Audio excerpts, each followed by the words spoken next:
en diferentes formas. Entonces, metabolismo de triglicéridos y glicerofosfolípidos. ¿Por qué hablamos de glicerofosfolípidos? Primera medida.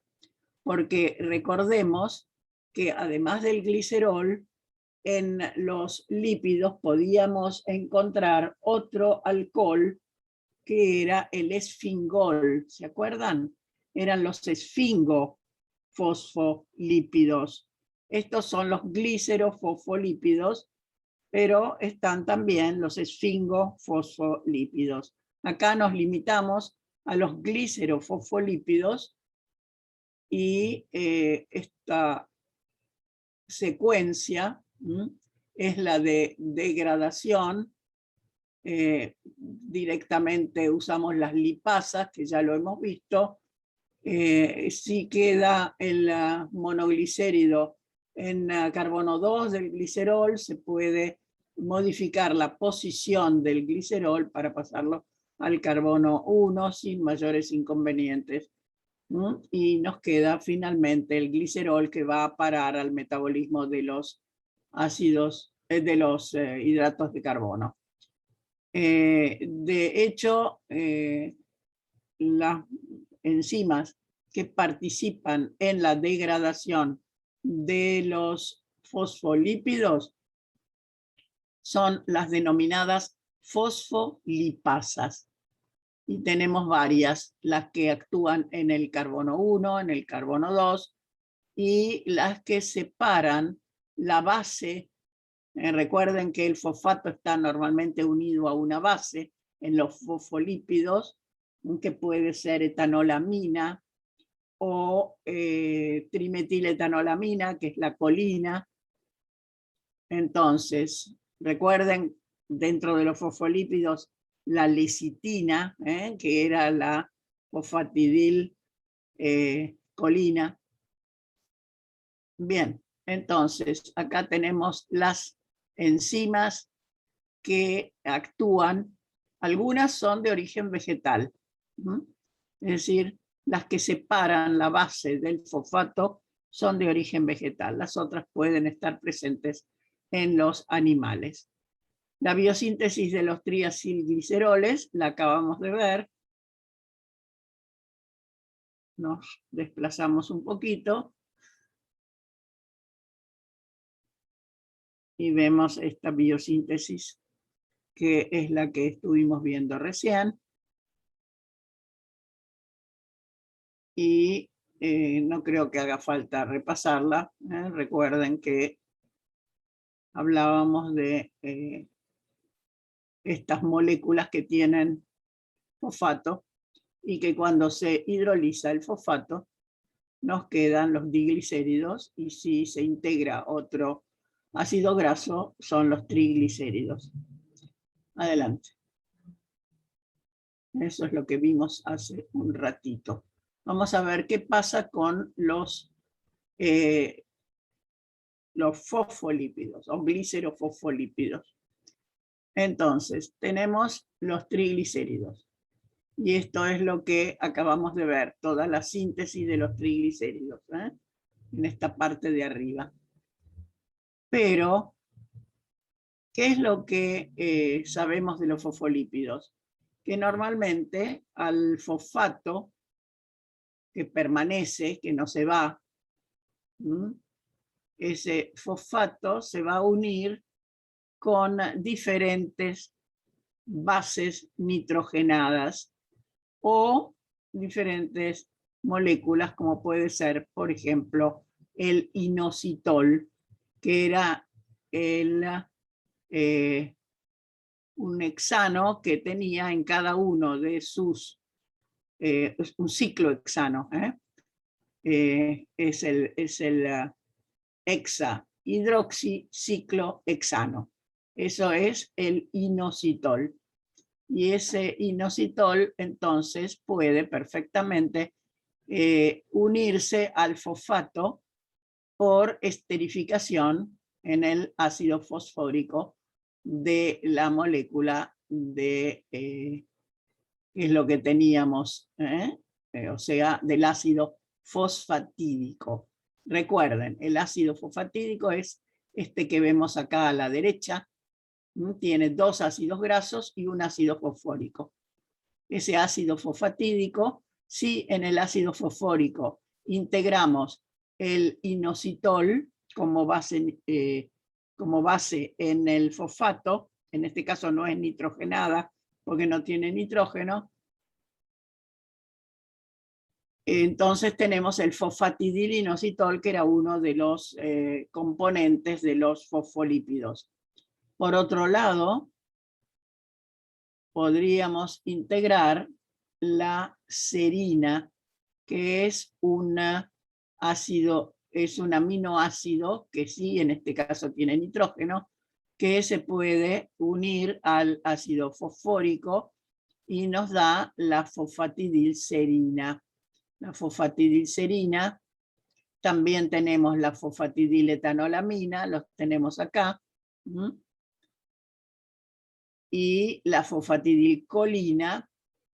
Todos ellos entonces son los fosfolípidos y tenemos perfectamente indicados la forma como se pueden integrar esas moléculas a la molécula inicial del ácido fosfatídico que tenemos acá. Atención, que por lo general los portadores de esas distintas moléculas suelen ser nucleótidos. Y vamos a recordar que el portador de la síntesis que hemos visto en hidratos de carbono eran nucleótidos. ¿Portador de quién? De la glucosa o de la galactosa para la formación de disacáridos o de polisacáridos. Acá en este caso podrían perfectamente ser un derivado de la citidina difosfato, que es la CDP, citidina difosfato, pueden ser portador de, por ejemplo, etanolamina para formar el derivado que es la fosfatidiletoanolamina, o la colina, que también es otro fosfolípido. Recuerden entonces, están puestas ahí todas las fórmulas de los distintos grupos que se pueden unir al fosfato en la molécula de ácido fosfatídico. Si se une la serina, tendremos la fosfatidilserina. Si se une, si la serina pierde un dióxido de carbono, es decir, se descarboxila, nos da la fosfatidiletoanolamina. Si a esa fosfatidiletoanolamina, ahí donde está indicada la posición 9, si ahí están poniendo grupos metilo que normalmente están aportados por un componente que es la S-adenosilmetionina, esa SAM o SAM, es el portador entonces de esos grupos. Tenemos la fosfatidiletoanolamina y aportaremos los metilos para transformar la etanolamina en colina. Y eso es lo que tenemos en este, digamos, en esta parte del mapa metabólico, donde se ven todas las flechas de intercambio entre los distintos compuestos. Si tienen alguna pregunta o si no entendieron algo de todo esto, díganmelo, porque así lo volvemos a repetir, si hace falta. Recuerden que siempre hay que seguir las flechas, ¿sí? Y si no me equivoco, tendrían que estar abajo, están indicados los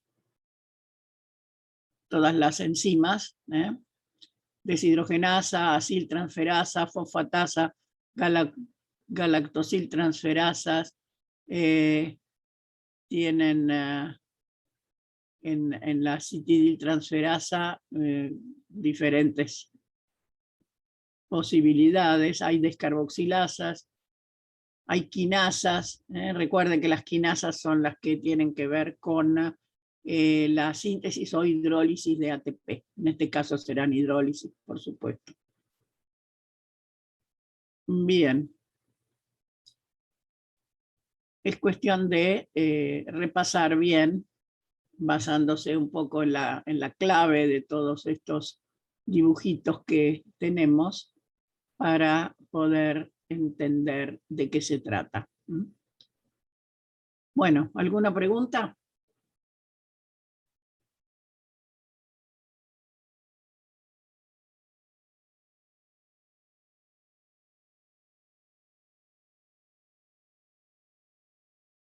Quisiera que me dijeran si más o menos pudieron seguir el razonamiento que corresponde a la síntesis de los fosfolípidos, glicerofosfolípidos, recuerden.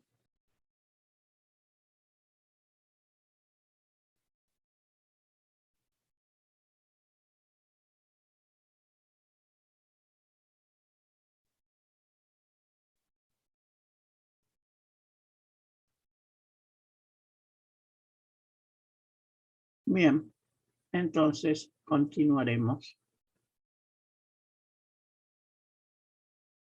Adelante. Acá está nuevamente toda la secuencia a partir de la glucosa. Recuerden que se llega al ácido fosfatídico a través, en esta flecha están todos lo que vimos arriba, para la formación del ácido fosfatídico a partir de la dihidroxiacetona fosfato.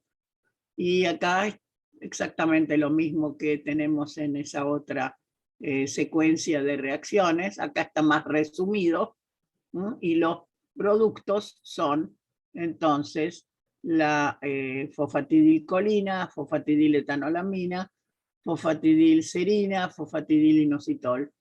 Es todo lo que hemos estado mencionando ahora. Y como ven, siempre el portador es un nucleótido difosfato, que es la citidina difosfato.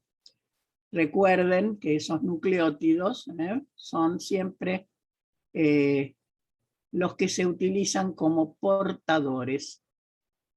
En el caso de los hidratos de carbono, teníamos el UMP o UDP, etc. Bien. Creo que ahí se debería terminar esto, ¿no? Si no me equivoco. Bien. Entonces, esto es lo que corresponde a los fosfolípidos. Repito, glicerofosfolípidos.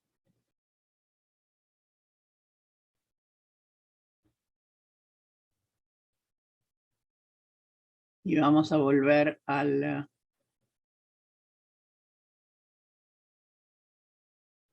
PowerPoint. Así vamos a ver los otros lípidos.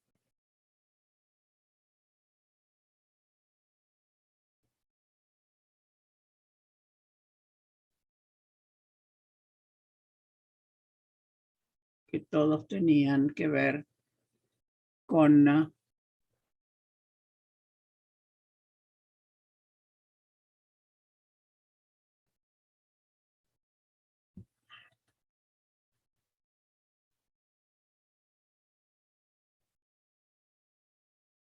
bueno, ahí se terminaba con el glioxilato. Glioxilato lo vamos a ver aparte, así que ya volvemos al colesterol.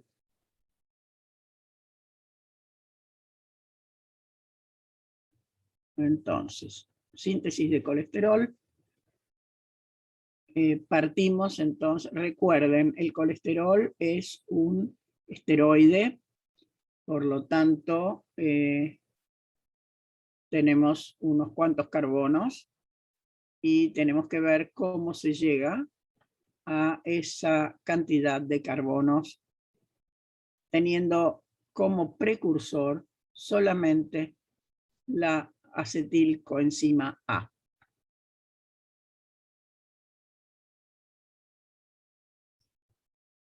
Bueno,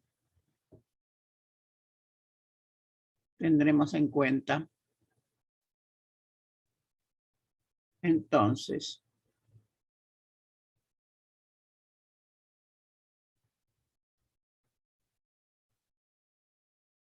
hemos visto que la síntesis empieza a partir de la acetilcoenzima A y se condensan dos moléculas y se condensa después del acetoacetilcoenzima A, que eran dos moléculas, la tercera molécula daba la acetoacetil a partir del acetoacetil con una tercera molécula de acetilcoenzima A, y vamos a parar al famoso 3-hidroxi-3-metilglutarilcoenzima A. Y esa molécula, que es el intermediario para los cuerpos cetónicos, según ya lo hemos visto, está normalmente tanto en citosol como en mitocondria de las células del hígado, o sea, de los hepatocitos. El compuesto intermediario dentro de la mitocondria es el que vimos en la cetogénesis, o sea, formación de cuerpos cetónicos. Y en cambio, el que está en el citosol es el que se utiliza en la síntesis de colesterol. Vamos a ver cómo sigue a partir de este intermediario la síntesis de colesterol.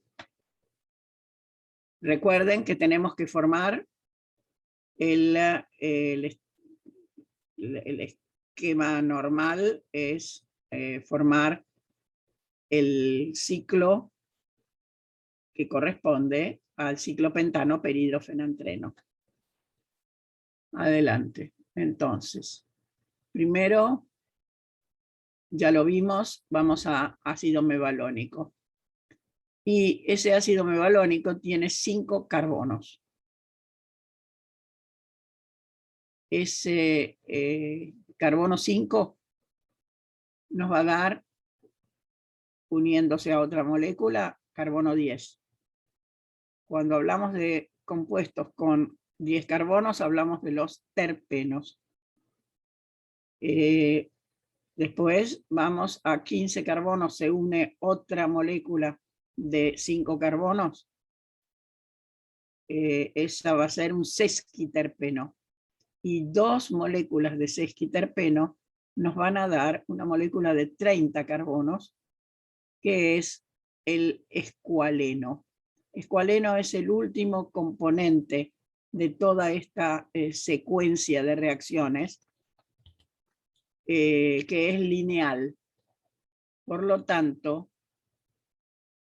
a partir de este compuesto lineal se tiene que producir la formación de los ciclos que corresponden, son 4 ciclos, que corresponden al esterano. Recuerden, el esterano era el ciclopentano perhidrofenantreno. Entonces, una ciclasa, por supuesto, tiene que ser la enzima que permite la formación de los ciclos a partir del escualeno. A ver.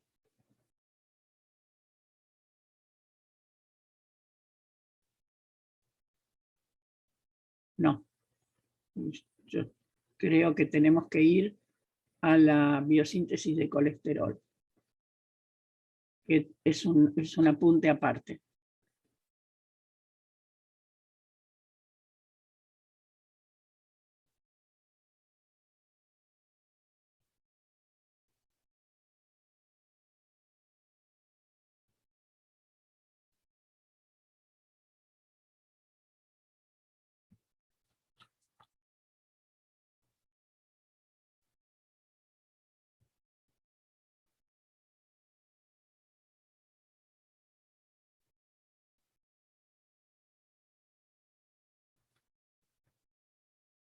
Bueno, entonces, la primera parte ya la hemos visto.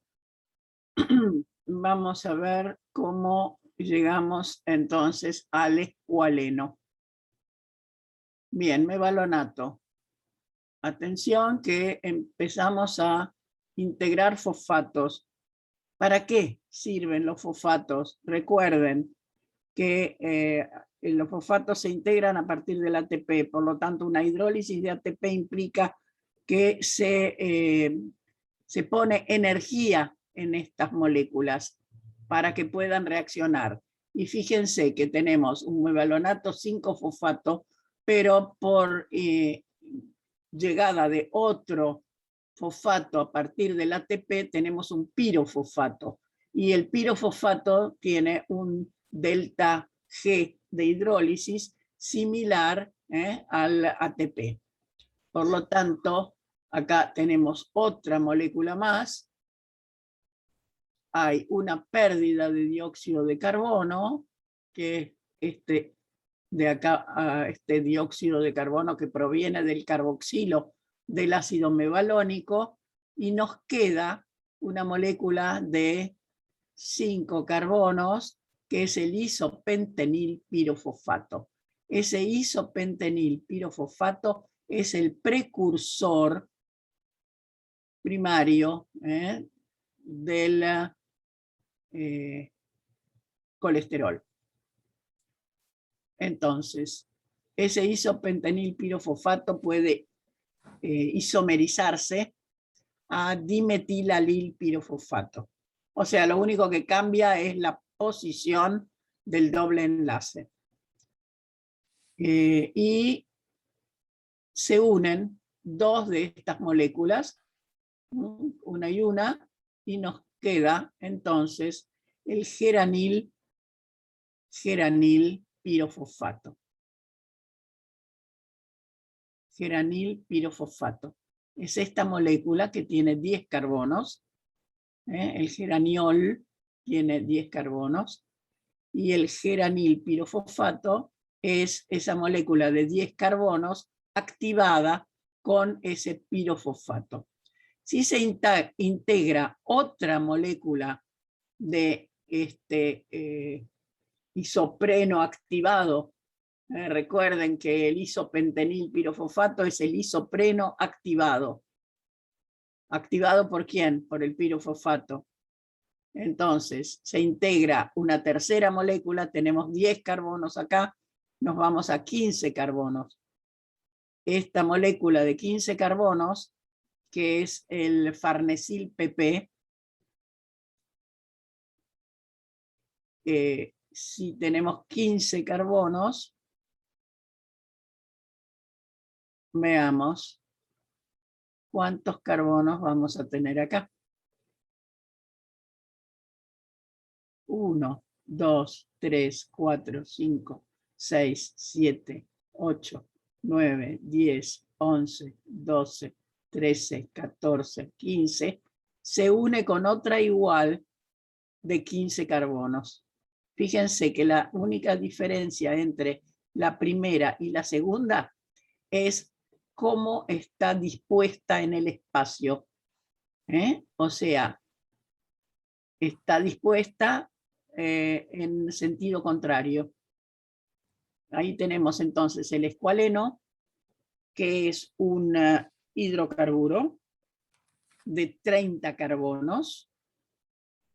Aquí entonces lo que tenemos es que se condensan dos moléculas de 15 carbonos, cabeza, cola.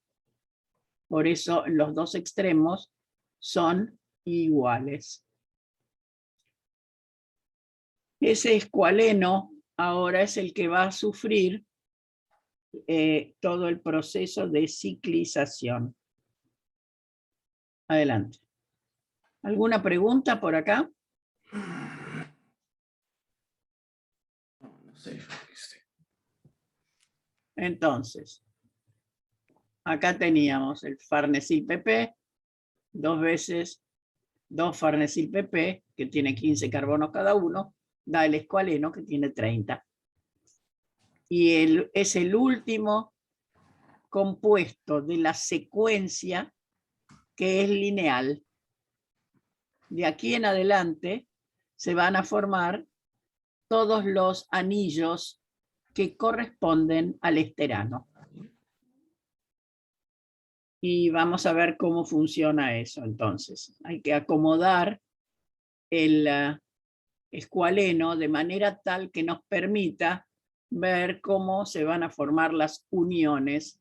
Entonces tenemos dobles enlaces y a partir de esos dobles enlaces se van a formar las uniones entre partes de la molécula para dar los ciclos. ¿Mm?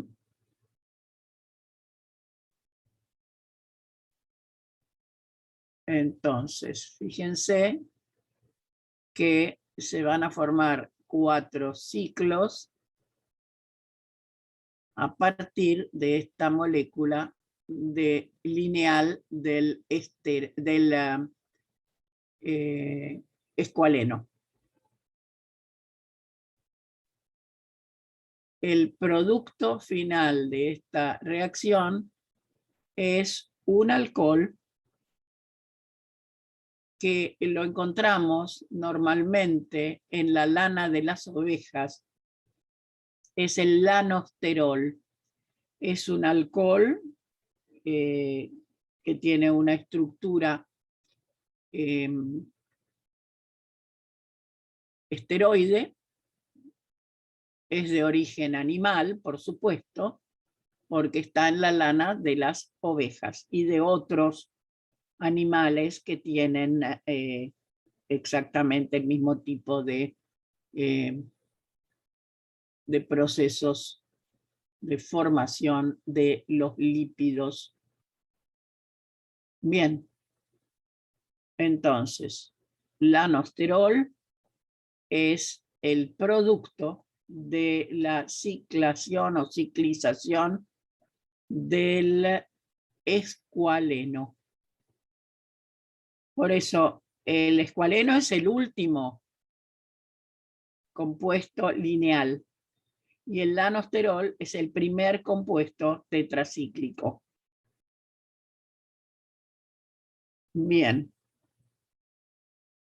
Adelante. Acá tenemos cómo se pasa del lanosterol a colesterol.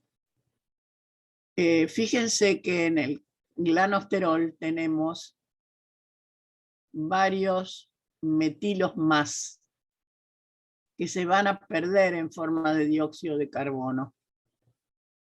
Son los metilos que están en el primer ciclo, en el ciclo A. Después tenemos el ciclo B. Se va a modificar la posición del doble enlace. Y vamos a pasar al ciclo C. Y ahí tenemos otra vez un metilo que se pierde, el C y el D, un metilo que se pierde como dióxido de carbono. O sea, el lanosterol tiene más carbonos que el colesterol.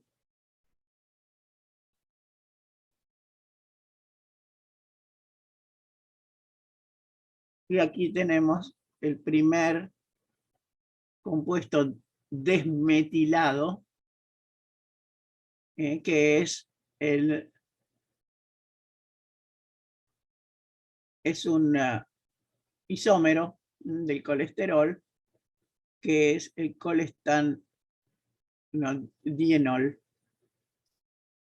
Colestadienol. Y se reducen estas moléculas porque por ahí tienen alguna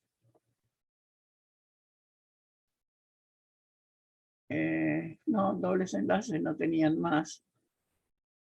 Estábamos completos con los dobles enlaces. Bien. Son varias etapas. El asunto es llegar al colesterol. Esa molécula de colesterol, entonces, es la que normalmente encontramos en los medios biológicos. Pero ¿qué le puede pasar a ese colesterol?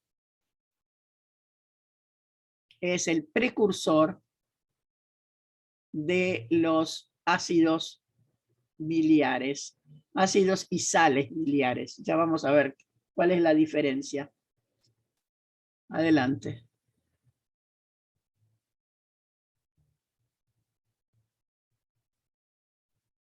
Y recuerden que además estos compuestos son precursores de la vitamina D.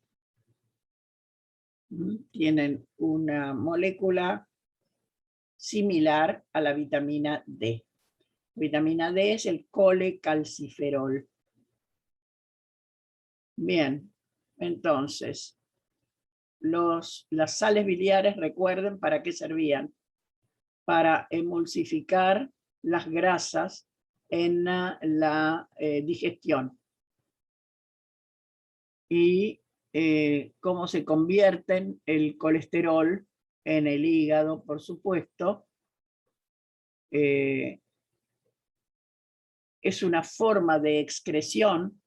¿Por qué? Porque las sales biliares se acumulan en la vesícula biliar y luego son volcadas a través de un conducto que es el colédoco cuando ingresan las grasas al proceso digestivo, y ahí entonces la acción de los ácidos biliares es importante para que puedan ser atacadas las grasas por las lipasas intestinales. Recuerden que las lipasas provienen del páncreas, pero son de trabajo específico en el intestino delgado. Bueno, estas moléculas de sales biliares tienen una pequeña diferencia con lo que llamamos ácidos biliares. Los ácidos biliares provienen directo del colesterol, y las sales biliares son esos compuestos que se forman mediante un agregado más que normalmente puede ser tanto un aminoácido glicocola, y entonces vamos a tener lo que se llama ácido glicocólico. El ácido cólico es el ácido que se forma a partir del colesterol, pero se puede unir con el grupo amina, es un carboxilo, forma una amida con un aminoácido que es la glicocola, o bien la taurina, que es otro aminoácido, y entonces se forman dos sales biliares, que son el ácido glicocólico y el ácido taurocólico, es decir, se generan glicocolato y taurocolato respectivamente. Y repito, son amidas del ácido cólico. Tienen un enlace entre el ácido cólico y el aminoácido correspondiente, que es una amida. Sí, por supuesto, es similar al enlace peptídico. Bien. Muchas veces se los denomina pseudopéptidos. Adelante. Creo que debe estar las estructuras, si no me equivoco. Ahí tienen las estructuras. El precursor a partir del colesterol es el 7 de hidrocolesterol. Se produce reducción, epimerización, hidroxilación y ruptura del carbono 3. Entonces lo tenemos acá, el carbono 3. Los ácidos biliares tienen un oxidrilo, o dos, o tres. El que tiene un oxidrilo es el que se denomina litocólico, por una simple razón. Lito es piedra, y como es muy poco soluble, es el que normalmente forma los cálculos biliares, que son las piedritas que se acumulan en la vesícula biliar porque no pueden circular ese ácido litocólico para ser eliminado por la vía intestinal, porque a partir de la bilis que va al intestino, cuando hay digestión, eso se pierde por la vía intestinal.